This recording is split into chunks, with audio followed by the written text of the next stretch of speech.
They ripped the girl's shirt at the diner on a quiet Tuesday evening, laughing as the thin fabric tore and exposing more humiliation than skin.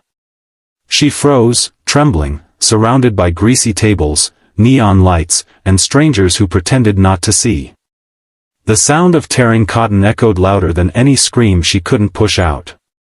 What none of them knew, what would change everything, was that she was the little sister of the most feared, most loyal man in the Hell's Angels chapter on the West Coast. And in that moment of fear, shame, and shaking breaths, fate itself began tightening like a fist around the night. If you believe in kindness, second chances, and standing up for the vulnerable, make sure to like, comment, share, and subscribe to KNH Stories. Your support helps this community grow. The night had started simply for her. She was 19, soft-voiced, hopeful, the kind of girl who would help an old woman cross the street even when she herself was running late. Her brother, Marcus, older by 13 years, hardened by a lifetime of violence he never wanted but was forced into, had warned her not to walk alone after dark. But she worked late shifts, and she didn't want to bother him every time.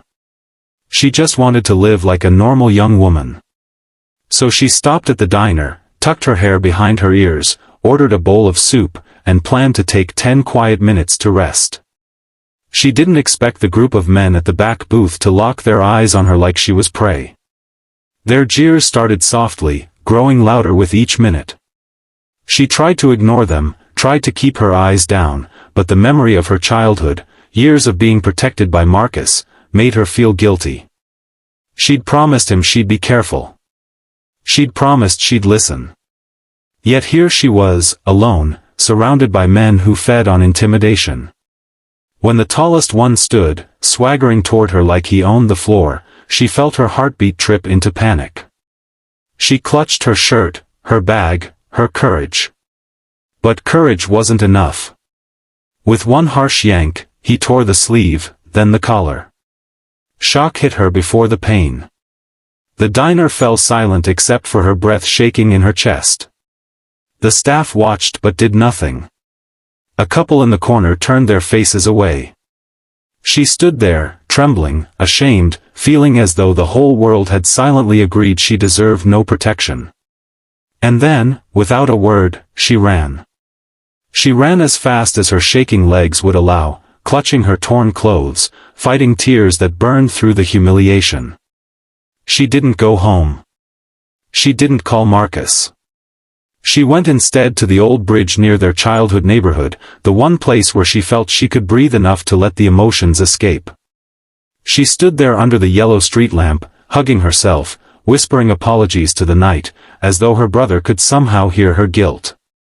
Marcus was at the clubhouse, surrounded by laughter, engines, and the familiar scent of oil and cigarette smoke. But something in him stirred, an instinct, a cold flush in the chest. He had always been connected to his sister, always felt when something wasn't right. The call came 5 minutes later from a friend who'd seen her running, crying, looking broken.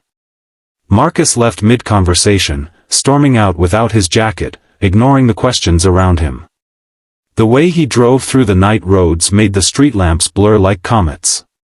When he found her at the bridge, shaking, hiding her torn shirt with her arms, something inside him cracked like an old bone. He wrapped his jacket around her without asking, without speaking.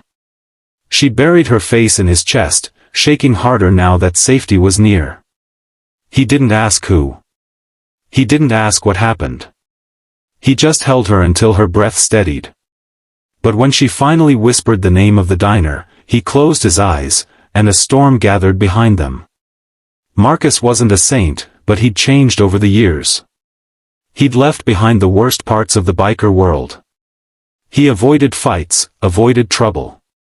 But hurting his little sister was a sin the universe itself would not forgive. That wasn't revenge. That was protection. The moment he stood, the world seemed to tilt. His brothers followed without needing to be told. Earlier foolishness turned into something far worse for the men in the diner. Marcus didn't shout when he entered, he didn't need to. His presence alone drained the color from their faces. The man who tore her shirt froze mid-laugh, beer mug halfway to his mouth, hand trembling. Marcus didn't need violence. He didn't need chaos. He walked up to him slowly, like a calm storm approaching shore. His voice was low, contained, trembling not with rage but disappointment deeper than any wound. He told the man exactly what he'd done, not just to a woman, but to a human, a soul, someone whose innocence was worth more than every tough act he'd ever put on. He didn't raise a fist. He didn't break a bone.